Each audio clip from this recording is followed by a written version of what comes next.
Hello, जय हिंद दोस्तों आज की क्लास में हम लोग पढ़ेंगे वाक्य शुद्धि को। दोस्तों देखने में यह टॉपिक लगता है कि बहुत छोटा सा टॉपिक है, हम लोग इसको शुद्ध कर लेंगे, हम सही कर लेंगे एग्जाम में। लेकिन दोस्त इसको सही नहीं कर पाते हम लोग क्या करते हैं, हम लोगों को एक तरीके का होता है। अगर किताब की बात करें ना तो किताब में 4-5 तरीके का दिया गया है, लेकिन हम लोग इसको पढ़ेंगे 7-8 यानी कि जो शुद्धि होती है 7-8 तरीके की वाक्य अशुद्धि, उसको पढ़ेंगे हम लोग। ठीक है, तो देखिए बहुत छोटा सा टॉपिक है और ये लगता है कि छोटा सा टॉपिक है, हम लोग कर लेंगे, लेकिन कर नहीं पाते हैं। हमको ये चीज़ पढ़ने हैं, बढ़िया से समझने हैं, सारे एक एक क्वेश्चन को बटोर करके सही करने हैं। तो आपको करना क्या है, वीडियो को देखना है शुरू से लास्ट तक और इसको आत्मसात करने हैं, समझने हैं। तो चलिए देखते हैं, शुरू करते हैं। दो तरीके के अशुद्धियों को आज की क्लास में हम लोग देखेंगे। ठीक है, तो चलिए देखते हैं। हम लोग पिछली क्लास में वर्तनी संबंधित अशुद्धि को देख चुके हैं, आज पढ़ेंगे वाक्य संबंधित शुद्धि और अशुद्धि को, उसको आपको ध्यान से देखने हैं। देखिए पदक्रम संबंधित, इसमें सबसे पहले पदक्रम। पद का मतलब क्या होता है? पद मतलब जब कोई भी शब्द किसी भी वाक्य में प्रयोग कर दिया जाता है तो वह क्या हो जाता है? पद हो जाता है। जैसे कि हम बोले कि यह क्या था, सालगिरह एक शब्द था, लेकिन इस पद में क्या किया गया है, इस वाक्य में एक शब्द प्रयोग कर दिया गया, कई एक शब्द प्रयोग कर दिए गए हैं, तब इसका नाम क्या हो जाता है? पद नाम हो जाता है। ठीक है, तो यह पद संबंधित पदक्रम, यानी कि कौन सा क्रम कहाँ पे रहेगा, इसकी अशुद्धि हो जाती है हम लोग लिखने में। ठीक है, जब हमको बढ़िया और वह अर्थ का अनर्थ करने लग जाता है, तो इसको सही शुद्ध हम लोग कैसे लिखेंगे? देखिए ये तो हर एक एग्जाम के पॉइंट ऑफ व्यू से महत्वपूर्ण है ही, यानी कि जो कंपटीशन एग्जाम है, इवन एक बोर्ड के एग्जाम में भी ये पूछा जाता है। ठीक है, यूपी बोर्ड के एग्जाम में भी पूछा जाता है। तो कंपटीशन के एग्जाम के अनुसार आप लोग पढ़िएगा, और फिर जो लोग बोर्ड के एग्जाम के परिप्रेक्ष्य से देखेंगे वो लोग भी इसको देख सकते हैं, बिल्कुल ये हेल्पफुल रहेगा उनके लिए भी। चलिए देखते हैं पदक्रम संबंधित अशुद्धि। पदक्रम, इसमें देखिए क्वेश्चन कैसे बनता है उसके बाद मैं थोड़ा सा बता दूं। क्वेश्चन देखिए, जैसे एक वाक्य दे करके उसमें पूछा जाएगा कि इसमें इसका शुद्ध रूप है, अर्थात इसमें पूछ लेगा कि इसमें कौन सा अशुद्धि है, उसमें कर देगा कि कारक संबंधित अशुद्धि, पदक्रम संबंधित अशुद्धि, अनावश्यक पद संबंधित अशुद्धि, और फिर वर्तनी संबंधित अशुद्धि, ऐसे करके पूछ लिया जाता है। तो हमको क्या करने हैं, ध्यान से इसको सीखने हैं। पदक्रम, अब आ जाते हैं टॉपिक पे। पदक्रम का मतलब क्या होता है कि पद की, यानी कि जो, अब ऐसे बोल दीजिए कि शब्दों के क्रम को, ठीक है, कहाँ पे कौन सा शब्द प्रयोग करना है, इसकी अशुद्धि। अब इसको शुद्ध करके हम लोग लिखते हैं, चौथी शादी की सालगिरह मुबारक। अच्छा, जब पढ़ेंगे तो आपको लगेगा कि चौथी शादी की, क्या शादी 4 बार होती है क्या? तो बोलिएगा कि सर शादी तो एक ही बार होती है, एक बार शादी, लेकिन वो क्या है कि चौथे सालगिरह की मुबारकबाद दिया जा रहा है। ठीक है, शादी की, तो इसको शुद्ध कैसे करेंगे? शादी की चौथी सालगिरह मुबारक। ठीक है, कैसे बोलेंगे आप? शादी की चौथी सालगिरह मुबारक। ठीक है, ऐसे नहीं कि चौथी शादी की। अब देखिए पद क्रम आगे पीछे कर दिए तो उसका अर्थ का अनर्थ देने लगा कि शादी 4 बार हुई है। अब पहले इसको जब पढ़ेंगे तो क्या हुआ कि शादी 4 बार हुई है, क्या शादी 4 बार होती है क्या? नहीं। ठीक है, तो ये क्या हो गया, शुद्ध हो गया कि शादी की चौथी सालगिरह मुबारक। ठीक, आगे देखिए, बच्चे को काट कर फल खिलाओ। अब देखिए बच्चे को काटा जाएगा कि फल को काटा जाएगा, बताइए? तो आप बोलिएगा कि सर फल को काटा जाएगा, तो यहाँ पे क्या हो जाएगा, फल को काटकर बच्चे को खिलाओ। फल को काटकर बच्चे को खिलाओ, यह हो जाएगा, फल को, न कि बच्चे को काट करके। ठीक है, यहाँ शुद्ध गाय का घी मिलता है। अब बताइए गाय शुद्ध है कि घी शुद्ध है? बताइए, गाय शुद्ध रहेगा कि घी शुद्ध रहेगा? बताइए। तो यहाँ पे क्या हो जाएगा सर, यहाँ यहाँ गाय का शुद्ध घी मिलता है। अब शुद्ध, ये वाक्य क्या हो गया, अब वाक्य क्या हो गया, शुद्ध हो गया। ठीक है, यहाँ पे क्या था, यह अशुद्ध था। ठीक है, तीनों कैसे पदक्रम संबंधित अशुद्धि थी यहाँ पे। ठीक है, आगे था बच्चे को हिलाकर दवा पिलाइए। अब इसको आपको बताने हैं, क्योंकि दूसरे नंबर वाले में हम ऐसे ही कुछ चीज़ें बता चुके हैं कि बच्चे को काट कर फल खिलाओ। ठीक है, यहाँ पे बच्चे को हिलाकर, क्या बच्चे को पकड़े हैं, हिलाइए खूब जोर से और फिर उसको दवा पिलाइए। नहीं नहीं, दवा को पकड़ के ऐसे ऐसे हिलाने हैं, फिर बच्चे को पिलाने हैं। ठीक है, यहाँ शीतल गन्ने का रस मिलता है। अच्छा बताइए, गन्ना शीतल रहेगा कि वो रस शीतल रहेगा? तो शीतल रस रहेगा, तो क्या हो जाएगा, यहाँ गन्ने का शीतल रस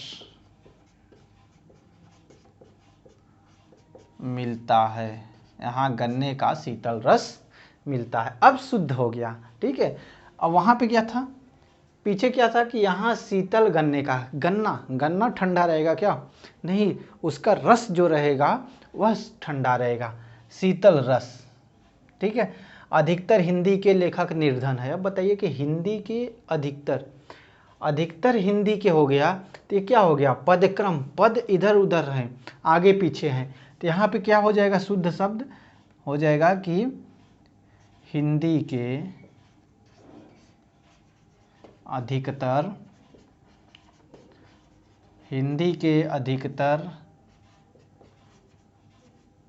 लेखक निर्धन है। ठीक है, हिंदी के अधिकतर लेखक निर्धन हैं, हो गया। अब आगे बताइए, पुलिस द्वारा चोरी करते हुए 2 चोर को पकड़ा गया। बताइए, पुलिस द्वारा चोरी करते हुए, अब थोड़ा सा यहाँ पे इधर का मत पढ़िए, पुलिस द्वारा चोरी करते हुए। अब सोचिए कि पुलिस चोरी कर रही थी, 2 चोरों को पकड़ा गया। अब इधर का थोड़ी देर के लिए अगर ढक लिया जाए तो इधर से क्या सेंस निकल रहा है, क्या अर्थ निकल रहा है कि पुलिस चोरी कर रही थी। तो इस वजह से यहाँ पे क्या है, पदक्रम संबंधित अशुद्धि है। कहेंगे कैसे, इसको शुद्ध रूप कैसे लिखेंगे, तो बोलिएगा कि सर इसको शुद्ध रूप लिखेंगे कि चोरी करते हुए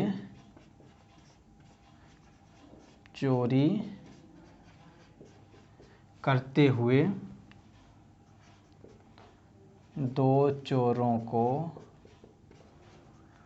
पुलिस द्वारा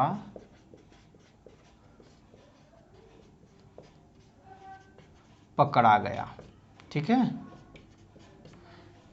चोरी करते हुए 2 चोरों को पुलिस द्वारा पकड़ा गया, ऐसे कहेंगे, न कि पुलिस द्वारा चोरी करते हुए। अब इसको पढ़ेंगे ना तो पुलिस चोरी कर रही थी क्या? नहीं, पुलिस नहीं चोरी कर रही थी, बल्कि चोर चोरी कर रहे थे, पुलिस पकड़े हैं। ये क्या हो जाएगा, इस प्रकार से शुद्ध होगा। ठीक है, महात्मा गांधी का देश सदा आभारी रहेगा। अब बताइए, महात्मा गांधी का देश, क्या यह जो देश है भारत, यह महात्मा गांधी का देश है? नहीं, तो इसमें भी पदक्रम संबंधित अशुद्धि है। इसको शुद्ध कैसे करेंगे, देश महात्मा गांधी का सदैव आभारी रहेगा।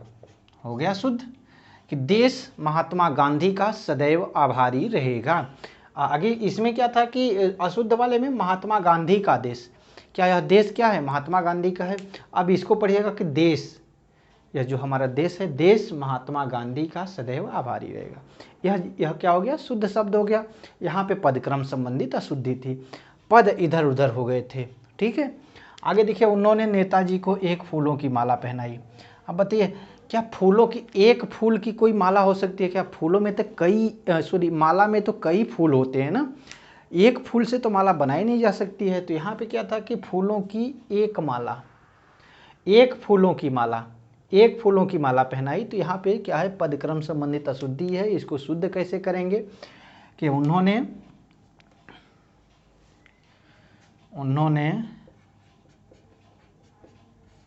नेताजी को फूलों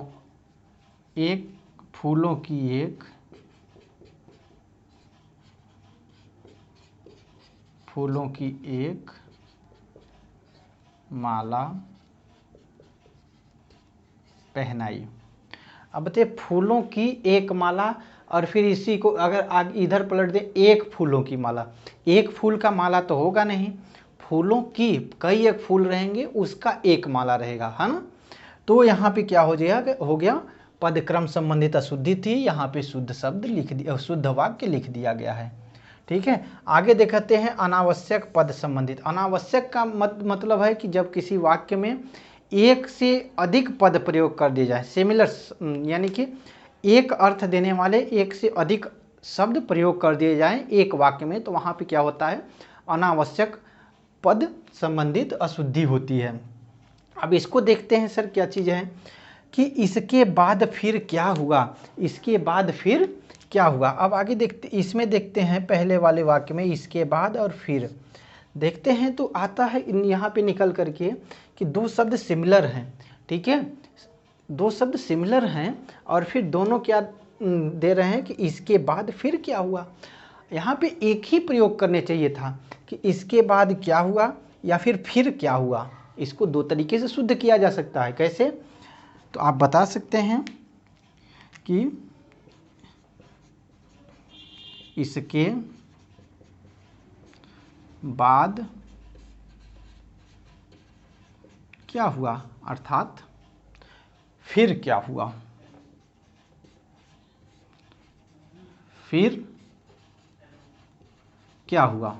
ठीक है, इस प्रकार से इसको क्या कर सकते हैं, इसकी एरर जो है, इसकी अशुद्धि जो है, उसको आप शुद्ध कर सकते हो। आगे देखते हैं भोजन बनाने की व्यवस्था का प्रबंध करें। अब देखिए सर, यहाँ पे जो है व्यवस्था और प्रबंध दो शब्द प्रयोग कर दिए गए हैं, जबकि होना चाहिए क्या, व्यवस्था और प्रबंध दोनों एक ही सिमिलर शब्द हैं।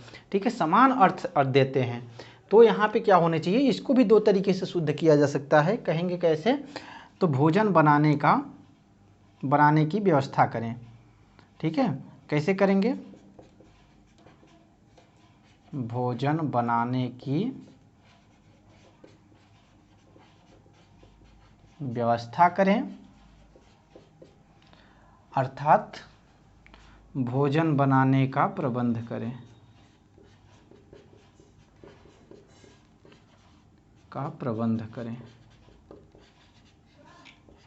ठीक है, क्या हो जाएगा, भोजन बनाने का प्रबंध करें।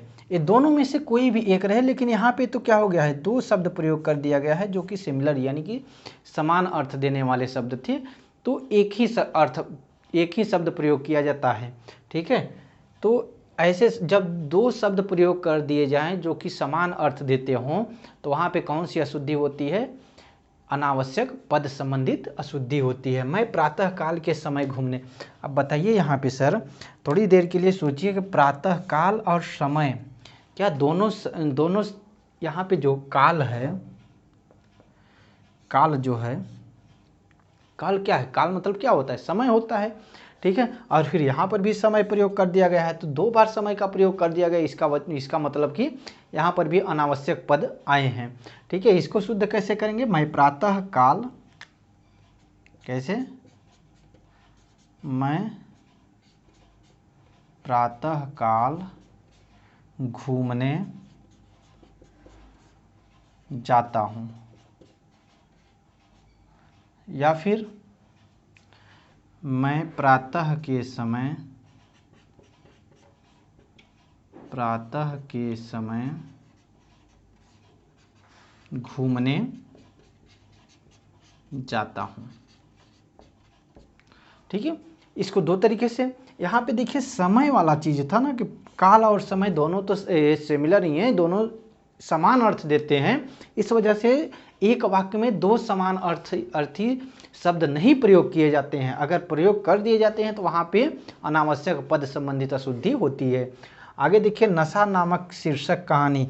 अब देखिए नामक अर्थात शीर्षक दोनों तो क्या है, सिमिलर शब्द है। तो इसको भी कैसे प्रयोग करेंगे, कैसे शुद्ध करेंगे।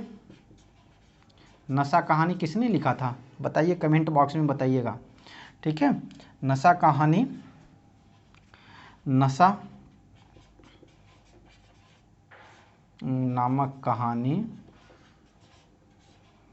अच्छी है। इसको दूसरे तरीके से शुद्ध कर सकते हैं, नशा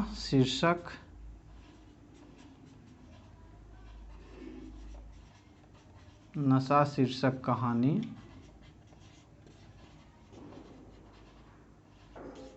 अच्छी है। ठीक है, इस प्रकार से आप शुद्ध कर सकते हैं। कैसे? देखिए, नामक और शीर्षक दोनों क्या होते हैं, एकदम समानांतर, समान अर्थ देने वाले होते हैं। ठीक है, आगे देखते हैं, वह शनिवार के दिन, अर्थात यहाँ पे बताइए, वार और दिन दोनों क्या हैं, समानांतर होते हैं। वार और दिन किसके? दिवस के ही, अर्थात दिन के ही पर्याय होते हैं। तो यहाँ पे क्या हो जाएगा, वह शनिवार के दिन व्रत रखता है, हो जाएगा वह शनिवार के दिन, शनिवार को व्रत रखता है। या फिर हो जाएगा, वह शनि के दिन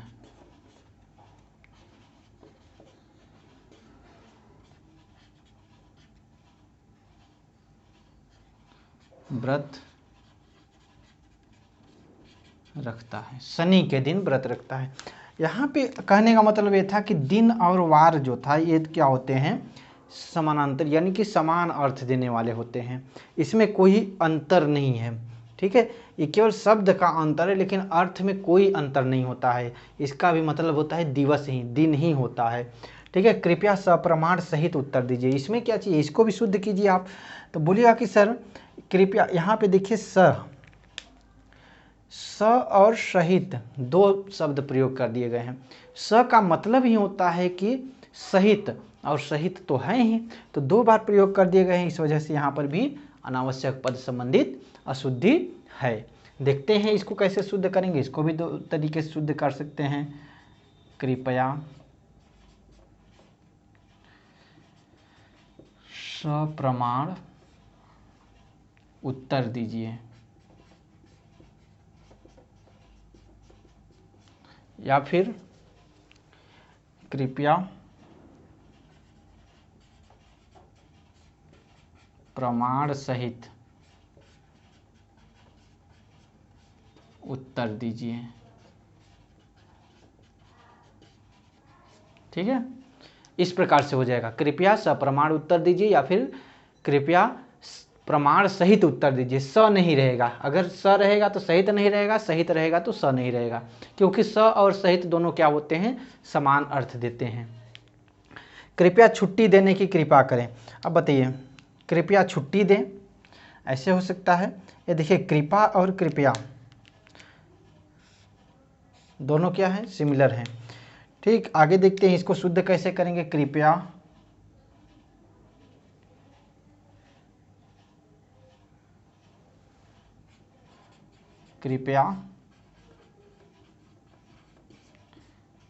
छुट्टी दें, अर्थात छुट्टी देने की कृपा करें, छुट्टी देने की कृपा करें, इस प्रकार से हो सकता है।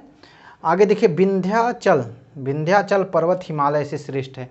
अब बताइए कि विंध्याचल पर्वत, इसको भी दो तरीके से कर सकते हैं, नहीं कर सकते हैं, क्योंकि यहाँ देखिए अचल था, यहाँ पे क्या था, विंध्य प्लस अचल, दीर्घ संधि है। अचल माने भी अचल पर्वत का ही पर्यायवाची होता है, और फिर पर्वत यहाँ पे है ही, तो क्या हो गया, विंध्य और अचल, अचल यहाँ पे था, पर्वत यहाँ पे, दोनों क्या हो गए, दो बार प्रयोग कर दिए गए। इस वजह से यहाँ पर भी क्या हो गया, अनावश्यक पद संबंधित अशुद्धि हो गई। इसको शुद्ध कैसे करेंगे, विंध्याचल हिमालय से श्रेष्ठ है, विंध्याचल हिमालय से श्रेष्ठ है। अर्थात इसको इससे भी कर सकते हैं कि विंध्य पर्वत